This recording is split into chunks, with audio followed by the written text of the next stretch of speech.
জীবনটা এখনো অর্ধেক রাস্তায় যাইতে পারলাম না গো। তার আগেই দিই এনে ব্যথা ওনে ব্যথা এনে ব্যথা, কি যে করুম ভালোই লাগে না। এই 30 দিনের মধ্যে মনে হয় 29 দিন আমার শরীর খারাপই থাকে। যাই হোক, সকালবেলা চা খাইয়া বেড়াইছি, দেখো কোথায় মায়ের বাড়ি। অনেকগুলো বস্কা তো বাইন্দা গেছিলাম, তো বস্কার গুছানো হয় নাই। সে বস্কাই গুছাবো গো এখন। আমার মা দেখো সে কবে শোকেস কিনছে, গুছানো হয় নাই। আচ্ছা তোমরাই বলো, সবাই মিলে কাজ করলে একটু তাড়াতাড়ি হয়ে যায় না?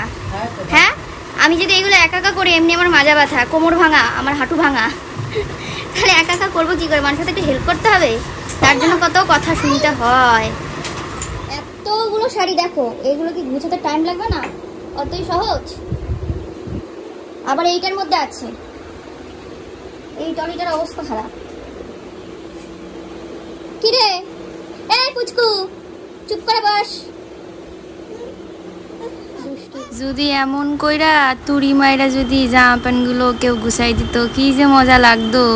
এইসব শুধু এডিটের খেলা গো। করতে যাও দেখবা মাথার ঘাম পায়ে পড়বে।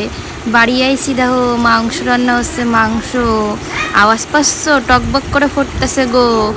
আরও রান্না হয়েছে, ওইগুলো হয়ে গেছে। এইটা হলো আর চিংড়ি মাছ, গলদা চিংড়ি আইন না মশলা করে কষাইছে মাংসর মতো। এই হলো ভালো খায় আমার মাইয়া পোলা, সবাই ভালো খায় এগুলা। ওই জন্য নিয়ে আইসে দুইটায় মাছেই অতগুলো হয়েছে। আর হয়েছে নিরামিষের মধ্যেও সে চিংড়ি মাছ দিয়েছে গো। আমি তো কোনো মাছ খাই না।